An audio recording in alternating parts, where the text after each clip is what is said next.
BA part first समाजशास्त्र के सिद्धांत यानी प्रथम प्रश्न पत्र में जो समाजशास्त्र के परिप्रेक्ष्य है उसका दूसरा जो परिप्रेक्ष्य आता है, पहला परिप्रेक्ष्य था वैज्ञानिक परिप्रेक्ष्य और दूसरा है मानविकी अभिमुखन या मानविकी परिप्रेक्ष्य।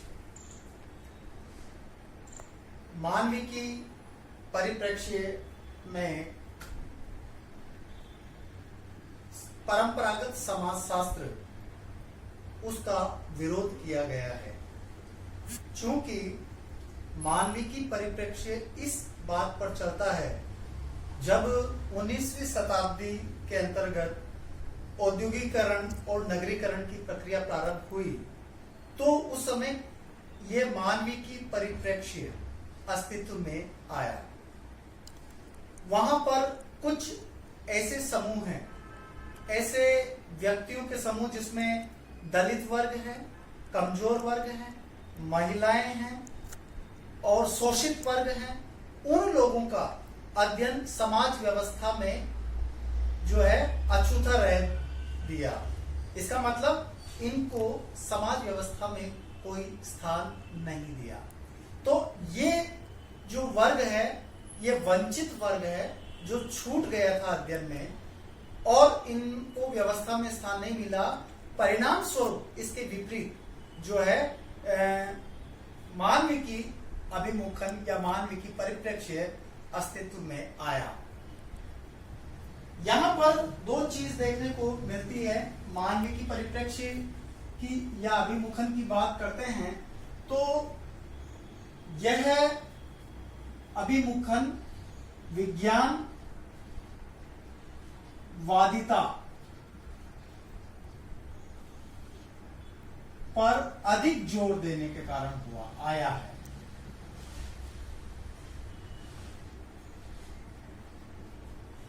जब परंपरागत समाजशास्त्र का महत्व बढ़ता जा रहा था तो उसमें व्यवस्था को महत्व दिया गया था, परंतु कुछ ऐसा वर्ग भी था जो व्यवस्था में नहीं था। They are in the system but not for it. ऐसी व्यवस्था वहां पर देखी गई, यानी कि जो है इस व्यवस्था में वंचित वर्ग को स्थान नहीं दिया गया, इसीलिए इस विज्ञानवादिता पर ज्यादा जोर दिया गया।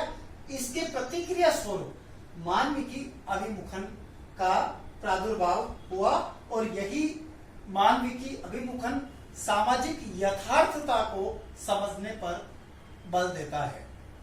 दूसरी बात, अगर हम मानविकी अभिमुखन की करें तो यह वस्तुपरकता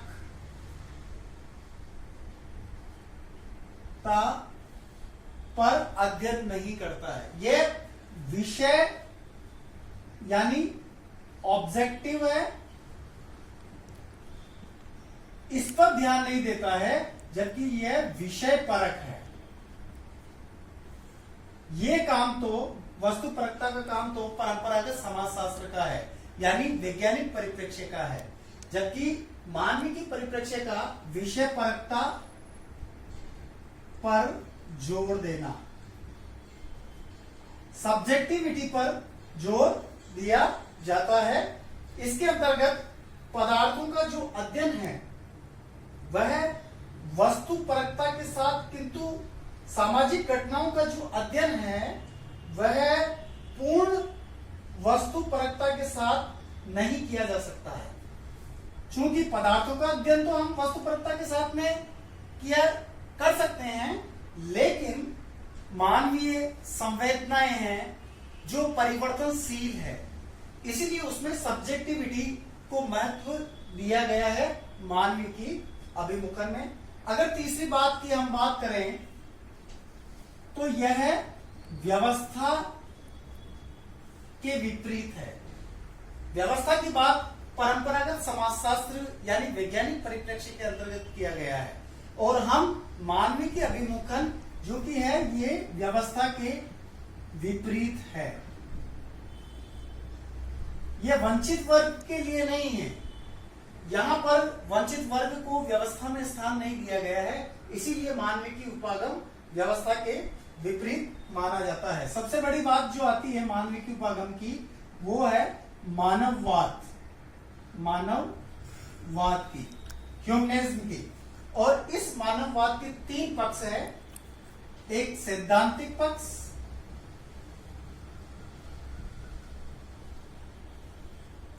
सैद्धांतिक पक्ष में मानववादी विषय वस्तु पर जोर देता है, विषय वस्तु पर जोर देता है सैद्धांतिक पक्ष में, यह विषय वस्तु महत्वपूर्ण है।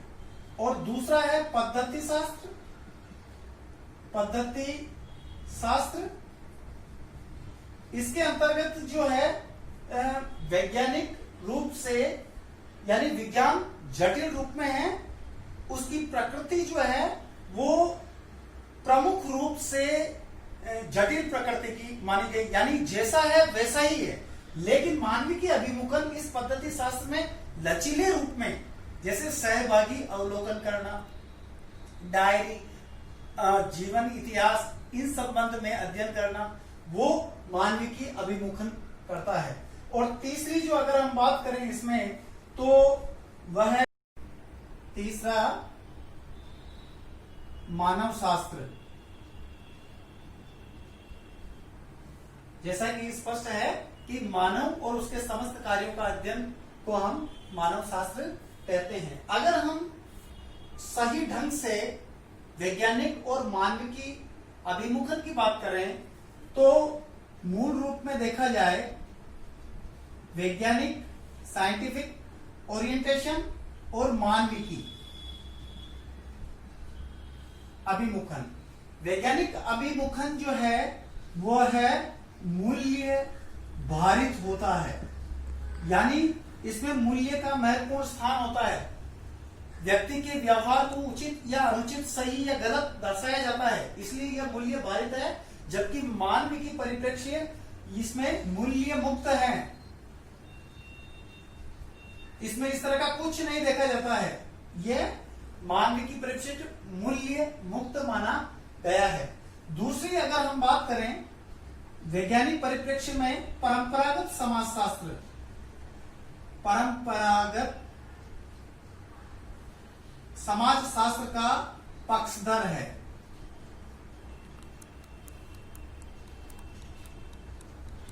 और यह मानवीय की परिप्रेक्ष्य परंपरागत समाजशास्त्र का विरोधी है।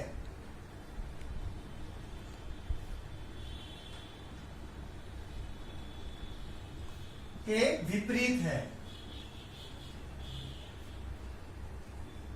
और तीसरी बात अगर हम कहें तो वैज्ञानिक परिप्रेक्ष्य व्यवस्था का पोषक है, व्यवस्था का पोषक। यह किसी न किसी रूप में व्यवस्था को बनाए रखना चाह रहा है, संरचना को बनाए रखना चाह रहा है, चाहे इसके लिए व्यक्तियों का बलिदान दे दिया जाए, लेकिन व्यवस्था बनी रहनी चाहिए। परंतु मानवीय की परिप्रेक्ष्य कह रहा है कि यह व्यवस्था के विपरीत है, क्योंकि व्यवस्था तो अमीरों के लिए है, गरीबों के लिए कोई व्यवस्था नहीं है, क्योंकि गरीबों और वंचितों के लिए कोई व्यवस्था की नहीं है। इसीलिए ये व्यवस्था के विपरीत होने की बात करता है। चौथी बात अगर हम देखें तो इसमें वस्तु परक, यानी ऑब्जेक्टिविटी,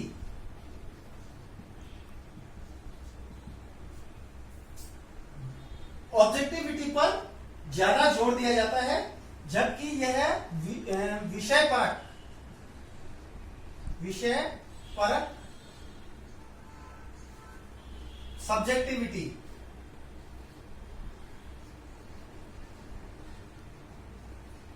पर जोर दिया जाता है।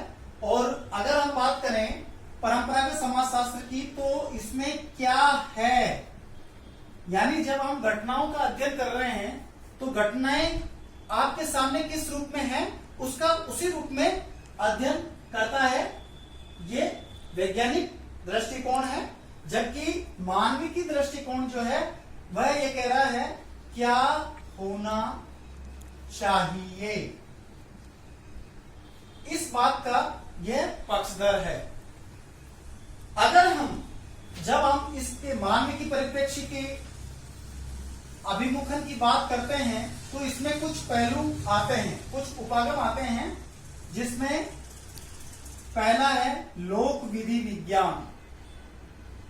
लोक विधि विज्ञान, इसको एथनो मेथोडोलॉजी कहा जाता है। सबसे पहले जो है एथनो मेथोडोलॉजी शब्द का जो प्रयोग किया वो हैरोल्ड गारफिंकल ने किया था 1967 में। 1967 में हैरोल्ड गारफिंकल ने इस शब्द का प्रयोग किया।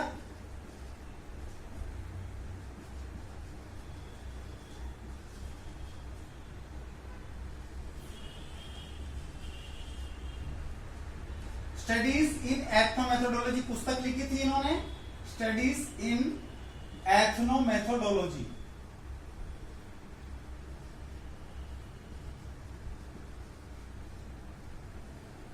इस पुस्तक में जो है लोक विधि विज्ञान के बारे में दर्शाया गया है।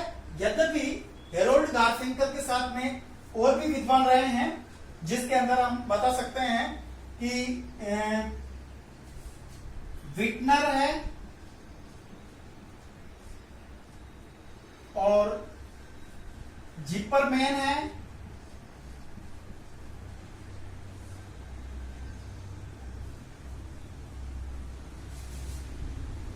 सिकोरल है,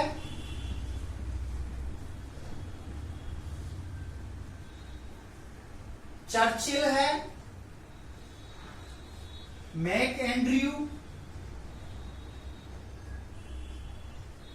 ये विद्वान भी लोक विधि विज्ञान के पक्षधर हैं। अब इस शब्द का अब हम इस शब्द पर जाएं तो इंग्लैंड में एक ज्यूरी है, 16 सदस्यों की एक कमेटी, और उस कमेटी के सामने एक शब्द आ रहा था बार बार। वहां पर एक टेप रिकॉर्ड लगा दिया गया गोपनीय तरीके से उस ज्यूरी के कमरे के अंदर।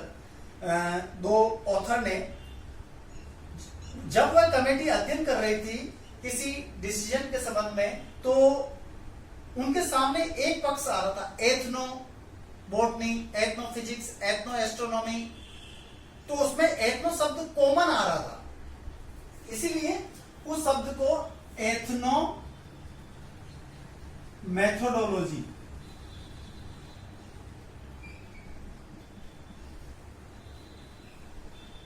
शब्द काम में ले लिया गया। अब जब एथनोबोटनी, एथनो एस्ट्रोनॉमी, एथनो फिजिक्स, तो एथनो मेथोडोलॉजी, चूंकि इसमें एथनो जो है वो पूरी एक पद्धति है, इसी पद्धति को ध्यान में रखते हुए कि अब यह इसमें कहा गया कि लोगों के दैनिक जीवन में कई क्रियाएं होती है, लेकिन कुछ क्रियाएं ऐसी होती है जिन्हें स्थान नहीं दिया गया है, लेकिन वो क्रियाएं महत्वपूर्ण हैं। यानी कि इसका जो अर्थ अगर हम कहें, गारफिंकल यह कह रहा है, लोगों द्वारा प्रयुक्त अध्ययन की विधि को लोक विधि विज्ञान कहते हैं। यानी लोग किस प्रकार से प्रयुक्त करते हैं अपने शब्दों के रूप में, उसे ही लोक विधि विज्ञान कहेंगे। दैनिक कई बार ऐसे शब्द होते हैं लोकल लैंग्वेज के, जिसको स्थान दूसरी जगह नहीं दिया जाता है, परंतु फिर भी उसका कई महत्व होता है। जैसे चाय, वाय। अब यहाँ चाय के साथ में वाय का मतलब क्या है, कोई अर्थ नहीं है, लेकिन हम समझ जाते हैं कि वाय का मतलब खाने के लिए बिस्किट या टोस्ट वगैरह हो सकता है। रोटी वोटी की बात करते हैं तो भाई रोटी वोटी है क्या, तो रोटी के साथ में वोटी का क्या अर्थ है, तो ये लोक विधि विज्ञान। रोटी वोटी का मतलब हो गया कोई सब्जी है खाने के लिए रोटी के साथ में।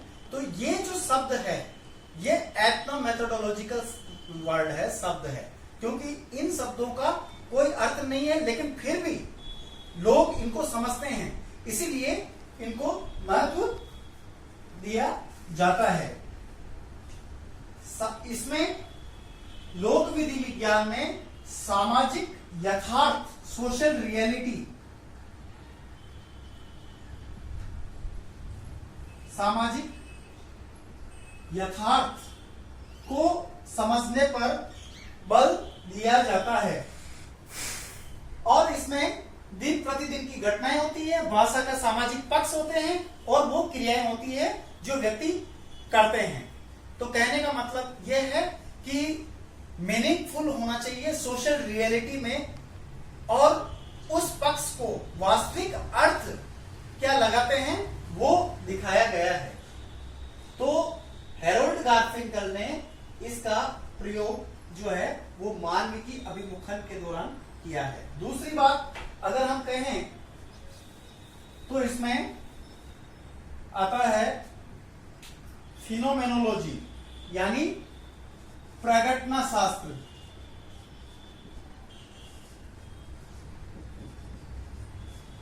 प्रगटना शास्त्र की अगर हम बात करें तो 1913 में Edmund हर्सरल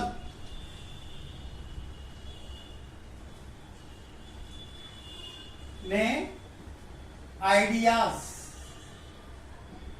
introduction to pure phenomenology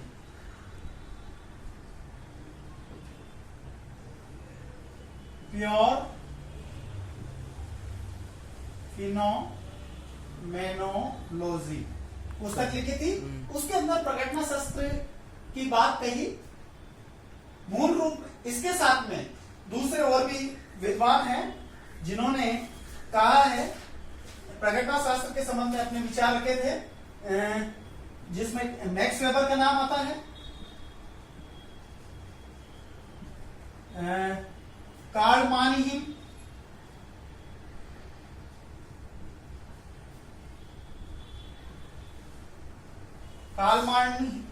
आ गए, अल्फ्रेड शूर्ज,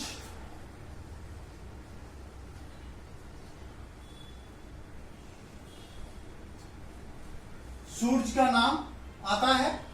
इन विद्वानों ने भी इसका प्रगटना शास्त्र के पक्षधर हैं। एडमंड हसरल ने प्रगटना शास्त्र के लिए दो प्रकार के अनुभव बताया है। यानी अनुभव जो है उन्होंने ये कहा कि दो प्रकार के हैं। एक तो होता है सम्मिलित अनुभव,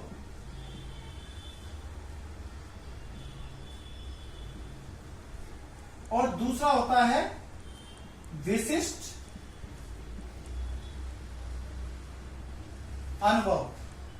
हसल का मानना है कि सम्मिलित अनुभव जो है उसमें सभी व्यक्तियों के जो अनुभव है वो एक जैसे होते हैं। जैसे आग के पास हाथ को ले जाएंगे तो हाथ जलेगा, तो वो सभी के लिए ये नियम लागू होगा। कहने का मतलब वो सभी एक जैसा ही कभी हाथ जलेगा। और अगर हम ये कहें का H2O हाइड्रोजन के दो अणु और ऑक्सीजन का एक अणु मिलकर के पानी बनेगा, निश्चित रूप से बनेगा। और यदि इसको 0 डिग्री टेम्परेचर पर ठंडा करेंगे तो बर्फ बनेगा, और 100 डिग्री पर गर्म करेंगे तो वाष्प बनेगी। तो ये सम्मिलित अनुभव सभी देखेंगे ही, देख चुके हैं कि भाई हाँ ऐसा होता है। लेकिन विशिष्ट अनुभव जो है वो प्रत्येक व्यक्ति के अलग अलग हो सकते हैं। एक व्यक्ति ने ये कहा, वाल्टेयर का नाम आता था, child is the father of man, बच्चा आदमी का बाप है। लेकिन अब इस उक्ति के अंदर सभी व्यक्ति अपने अपने दृष्टिकोण से अपने अपने अनुभव के आधार पर वो लिख सकते हैं। तो यानी उनके अपने अपने अनुभव है वो विशिष्ट अनुभव। सभी कोई क्या अनुभव करता है, कोई क्या अनुभव करता है, सभी व्यक्तियों के अलग अलग अनुभव हो सकते हैं। इस उपागम के अनुसार सामाजिक प्रगटना का अध्ययन उस रूप में किया जाना चाहिए जिस से कोई विशिष्ट पहचान किसी स्थिति या परिस्थिति अथवा संरचना विशेष की वजह से होती है। यानी प्रगटना शास्त्र में यह कहा गया किसी भी वस्तु की पहचान उसी रूप में होनी चाहिए जिससे कि कोई विशिष्ट पहचान किसी स्थिति या परिस्थिति अथवा संरचना विशेष की वजह से होती है। तीसरी बात आती है आमूलचूल परिवर्तनवादी समाजशास्त्र या आमूलचूल परिवर्तनवादी उपागम। यह उपागम जो है वंचित वर्ग का पक्षधर है। वंचित वर्ग का पक्षधर है, क्योंकि ये सामाजिक यथार्थता में विश्वास करता है, सोशल रियलिटी में विश्वास करता है, और ये कहता है कि समाज में जो पिछड़े हुए लोग हैं, जो गरीब हैं, दलित हैं, उनका अध्ययन इसमें सम्मिलित होना चाहिए। और ये कार्ल मार्क्स का जो अध्ययन है वो इसी के अंतर्गत होता है, आमूलचूल परिवर्तनवादी में। उन्होंने क्लास स्ट्रगल इन फ्रांस की बात कही है, वर्ग संघर्ष की बात कही गई है, जिसमें सरबरा वर्ग बुजुर्गा वर्ग के खिलाफ क्रांति कर देता है, वो आमूलचूल परिवर्तन है। यानी एक समय में सारी व्यवस्था को परिवर्तित कर देना होता है। यानी क्रांति और युद्ध और क्रांति की बात इसी उपागम के अंतर्गत आती है, जिसमें धन हानि, जन हानि सम्मिलित होती है। और चौथी बात मैं जो करता हूं, ये आमूलचूल परिवर्तनवादी जो उपागम है ये 1967 में अमेरिकन सोशियोलॉजिकल एसोसिएशन की वार्षिक बैठक के फलस्वरूप यह अस्तित्व में आई थी। और चौथी जो है प्रतीकात्मक अंतःक्रियावाद, प्रतीकात्मक अंतःक्रियावाद,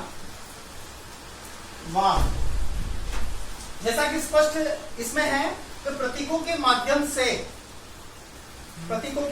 से हम पहचान सकते हैं, जिसमें संकेत है, आगे संकेत किस रूप में मिलता है, प्रतीक के बाद सिंबल जो मिलता है उसके आधार पर, या चिन्ह के आधार पर, पोशाक के आधार पर। अगर हम ये कहें जैसे डाकिया है, तो डाकिया की एक विशेष पोशाक है। हॉस्पिटल में जाते हो आप, सैकड़ों की तादाद में लोग होते हैं, लेकिन आप डॉक्टर को पहचान लेते हो क्योंकि उसकी पोशाक अलग है, स्पेशल है। तो आप एक पोशाक सिंबल के आधार पर आप, क्योंकि स्टेथोस्कोप लगा रखा है, उसका सिंबल है, उसके आधार पर आप पहचान लेते हो। और इसके अलावा मंदिर की विशेष बनावट, मस्जिद की विशेष बनावट, चर्च की विशेष बनावट, गुरुद्वारा की विशेष बनावट, आप दूर से ही पता लगा सकते हैं कि विशेष बनावट के आधार पर कि वह जो है मंदिर है, मस्जिद है, गुरुद्वारा है या चर्च है, उस आधार पर आप बता सकते हैं। कहने का मतलब यही है, इसमें भाषा का सामाजिक पक्ष पर ज्यादा जोर दिया गया है, यानी सोशल रियलिटी इसमें भी काम आती है। कहने का मतलब यही है कि मानविकी अभिमुखन में चारों जो भाग है, लोकविधि विज्ञान, प्रगटनाशास्त्र, प्रतीकात्मक अंतःक्रियावाद और रेडिकल सोशियोलॉजी, आमूलचूल परिवर्तनवादी उपागम, इनके अंतर्गत जो है सोशल रियलिटी को समझने का प्रयत्न किया जाता है। सारांश रूप में अगर कहें कि जो लोग व्यवस्था में नहीं थे, उन लोगों का विशेष रूप से अध्ययन इसमें किया जाता है मानविकी उपागम में। यह मानववादी उपागम या दृष्टिकोण है। बहुत बहुत धन्यवाद।